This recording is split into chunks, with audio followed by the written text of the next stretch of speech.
Hello दोस्तों। आज हम लोग एट्थ शेड्यूल, आठवीं अनुसूची जो संविधान में है, उसमें ऑफिशियल लैंग्वेजेस जो इंडिया में बोली जाती हैं या भारत की वो भाषाएं जिन्हें हम आधिकारिक तौर पर ऑफिशियली मान्यता देना चाहते हैं, उनको एट्थ शेड्यूल में रखा हुआ है। ओरिजिनल कॉन्स्टिट्यूशन जब बना था तब 14 लैंग्वेजेस थीं। फिर धीरे धीरे हम कॉन्स्टिट्यूशनल अमेंडमेंट करते चले गए और अब 2025 में 22 लैंग्वेजेस में हो चुकी हैं। ये पॉइंट हम यहाँ इसलिए डिस्कस करने के लिए वीडियो के थ्रू जुड़ रहे हैं क्योंकि संथाली लैंग्वेज जो उड़ीसा, झारखंड, बिहार, इन राज्यों में बोली जाती है, ट्राइबल्स के जरिए बोली जाती है। ट्राइबल्स ज़्यादा बोलने वाले हैं इनके। तो इस लैंग्वेज में भारत का संविधान, constitution of India, legislative department जो लॉ मिनिस्ट्री एंड जस्टिस के अंडर में आता है, उसने संथाली लैंग्वेज में संविधान को पब्लिश किया है। ये आज ही की न्यूज़ है, 25 दिसंबर 2025। गुड गवर्नेंस का डे भी है आज। अटल बिहारी वाजपेयी के जन्म दिवस, बर्थ डे के रूप में हम 25 दिसंबर को गुड गवर्नेंस डे भी मनाते हैं। ठीक है, तो इसी बहाने हम आठवीं अनुसूची में जो भाषाएं हैं उन पे कुछ कुछ बात कर लेते हैं। एक बहाना मिल गया हमें 25 दिसंबर को। संथाली लैंग्वेज के साथ बोडो, डोगरी और मैथिली और संथाली, जिसकी अब हम बात कर रहे हैं, जिसमें संविधान छापा गया है, पब्लिश हुआ है, तो ये चार भाषाएं 2003 में 92 कॉन्स्टिट्यूशनल अमेंडमेंट एक्ट, 92 संविधान संशोधन के द्वारा ये चार भाषाएं 2003 के अधिनियम में, 92 संशोधन अधिनियम 2003 से जोड़ी गई। तो इनको मिला के टोटल 22 भाषाएं हो गई। अब इस पे हम चर्चा क्यों कर रहे हैं, उसके पीछे कुछ कारण है।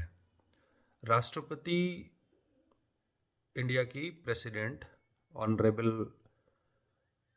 द्रौपदी मुर्मू, उन्होंने इसका जो संथाली मीडियम में छापा गया संविधान है, उसको खुद उसके छापे जाने को इनॉग्रेट किया है और 25 दिसंबर का दिन चुना है। तो इस दिन कुछ और भी खास है, जैसे ओल चिकू एक लैंग्वेज है। लैंग्वेज मतलब लैंग्वेज तो नहीं कहेंगे, एक स्क्रिप्ट है लिखने का, एक लिपि।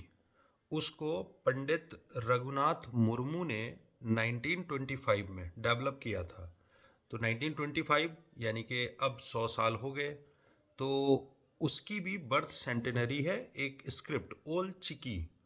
ओल चिकी, तो ये दोनों बातें बड़ी खास हैं। और मज़े की बात यह कि लैंग्वेज भाषाओं से ही जुड़ी हुई हैं या लिपियों, स्क्रिप्ट से जुड़ी हुई हैं। एक तो संथाली में संविधान का पब्लिश होना, और ओली चिकू चिकी एक स्क्रिप्ट जो रघुनाथ मुर्मू ने कभी डेवलप की थी 1925 के आसपास स्क्रिप्ट। तो दोनों को लेके राष्ट्रपति द्रौपदी मुर्मू ने उद्घाटन, इनॉग्रेशन या उसका पब्लिकेशन किया है। अच्छा, अगर हम बात करें कि एट्थ शेड्यूल में जो 22 भाषाएं हैं, 14 से 22 हो गई, तो क्या क्राइटेरिया होता है इनको भारत के संविधान की आठवीं अनुसूची एट्थ शेड्यूल में जोड़े जाने का? क्योंकि भारत में तो बहुत सारी भाषाएं बोली जाती हैं, तो सभी तो नहीं हैं, है ना? तो उसमें से केवल 22 ही क्यों हैं, ये क्वेश्चन दिमाग में आता है। तो उसका क्या क्राइटेरिया होता है? इस क्राइटेरिया को फिक्स करने के लिए प्रीवियसली 2 कमिटीज़ बनी हैं, जिसमें एक पहावा कमेटी बनी और एक मोहपात्रा 2003 में एक कमेटी बनी मोहपात्रा, और 1996 में पहावा कमेटी बनी थी। इन दोनों कमेटी ने कोशिश की थी कि कोई क्राइटेरिया फिक्स किया जाए कि कौन सी लैंग्वेज ऑफिशियल लैंग्वेज के तौर पे, इंडियन ऑफिशियल लैंग्वेजेस के, तो Indian languages which are declared as official languages in 8th schedule, उनको किस क्राइटेरिया पे फिक्स करके हम उसमें लाएं। तो इंटरेस्टिंग बात यह है कि ये दोनों कमिटीज़ कोई क्राइटेरिया फिक्स करने में फेल रहीं, यानी कि इन्हें कोई ऐसा आधार नहीं मिला जिसके आधार पे ये तय कर पाती कि ये चीज़ें होनी चाहिए, ये बेसिस होने चाहिए, तब किसी भाषा को ऑफिशियल लैंग्वेज माना जाए, 8th शेड्यूल में डाला जाए। जब ये कोई भी रिकमेंडेशन इस टाइप की करने में, फिक्स क्राइटेरिया बनाने में असफल रहीं, तो फिर भारत सरकार किस आधार पे डालती है इंडियन लैंग्वेजेस को 8th शेड्यूल में? तो उसके कुछ क्राइटेरिया इन जनरल फॉलो होते हैं। जैसे जब भी भारत सरकार ऐसा किसी लैंग्वेज को 8th शेड्यूल में डालने की कोशिश करेगी, तो वो एक तो सेंटिमेंट देखेगी कि उस भाषा के बोलने वाले लोगों का सेंटिमेंट क्या है, मतलब वो चाहते क्या हैं। बहुत ज़्यादा उनकी डिमांड्स हैं कि हमारी भाषा को भी ऑफिशियली रिकॉग्नाइज किया जाए, 8th शेड्यूल में डाला जाए। एक तो ये है, सेंटिमेंट को देखती है। दूसरा, और लैंग्वेजेस को शामिल करने की क्या ज़रूरत है, यानी कि जो लैंग्वेजेस उसमें हैं उनके अलावा क्या और पूल ऑफ लैंग्वेजेस बढ़ाने की ज़रूरत है, एक आधार ये भी होता है। फिर ये भी देखा जाता है कि डायलेक्ट, यानी किसी भाषा का लोकल रूप, उसको डायलेक्ट कहते हैं या उपभाषा कहते हैं। जैसे हिंदी की उपभाषा ब्रज, हिंदी की उपभाषा अवधी। तो ये डायलेक्ट जो होती हैं, उपभाषाएं जो होती हैं, ये पढ़ने के काम में, जैसे सपोज करो आप कोई बुक पढ़ते हो, तो बुक्स वगैरह की शिक्षा पद्धति जो होती है ना, स्कूलिंग वगैरह, वो उन लैंग्वेजेस में नहीं होती, भले ही लोग बोलते हैं। तो ऐसे भाषा के छोटे रूप को डायलेक्ट कहते हैं।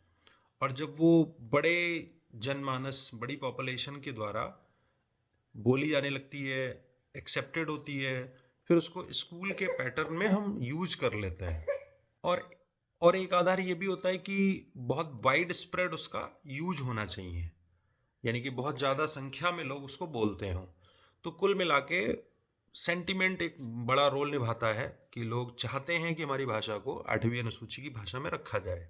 ठीक है, तो ओवरऑल इस टाइप के कुछ क्राइटेरिया फिक्स किए हुए हैं, या इन एरियाज़ के बेसिस पे हम किसी लैंग्वेज को 8th शेड्यूल में डालने के लिए डिमांड रखते हैं। फिर सरकार उनको इन्हीं आधारों पे अप्रूवल देती है, अप्रूवल दे सकती है, और अगर दे दिया तो फिर वो 8th शेड्यूल में कॉन्स्टिट्यूशनल अमेंडमेंट के थ्रू, ध्यान रखना है कि संविधान संशोधन के थ्रू ही ऐसा होगा। जैसे कि अभी हम 92 कॉन्स्टिट्यूशनल अमेंडमेंट एक्ट 2003 की बात कर रहे थे, जिससे 4 भाषाएं, जो रीसेंट 4 भाषाएं हैं, उनको 8th शेड्यूल में ऐड किया गया था। ठीक है, तो एक छोटा सा पॉइंट था कि संथाली लैंग्वेज में संविधान का आज छप के इनॉग्रेट करना, वो भी भारत की राष्ट्रपति के द्वारा, और एक लैंग्वेज के आज, एक लैंग्वेज नहीं, एक स्क्रिप्ट के लिखे जाने या शुरू होने के 100 साल आज पूरे हुए, है ना। ओलीची की स्क्रिप्ट का नाम रखा गया था पंडित जी के द्वारा, पंडित मुर्मू के द्वारा। तो ये 2 खास बातें थी, इसी को हमने डिस्कस कर लिया। ठीक है, चलिए, हैव अ गुड डे।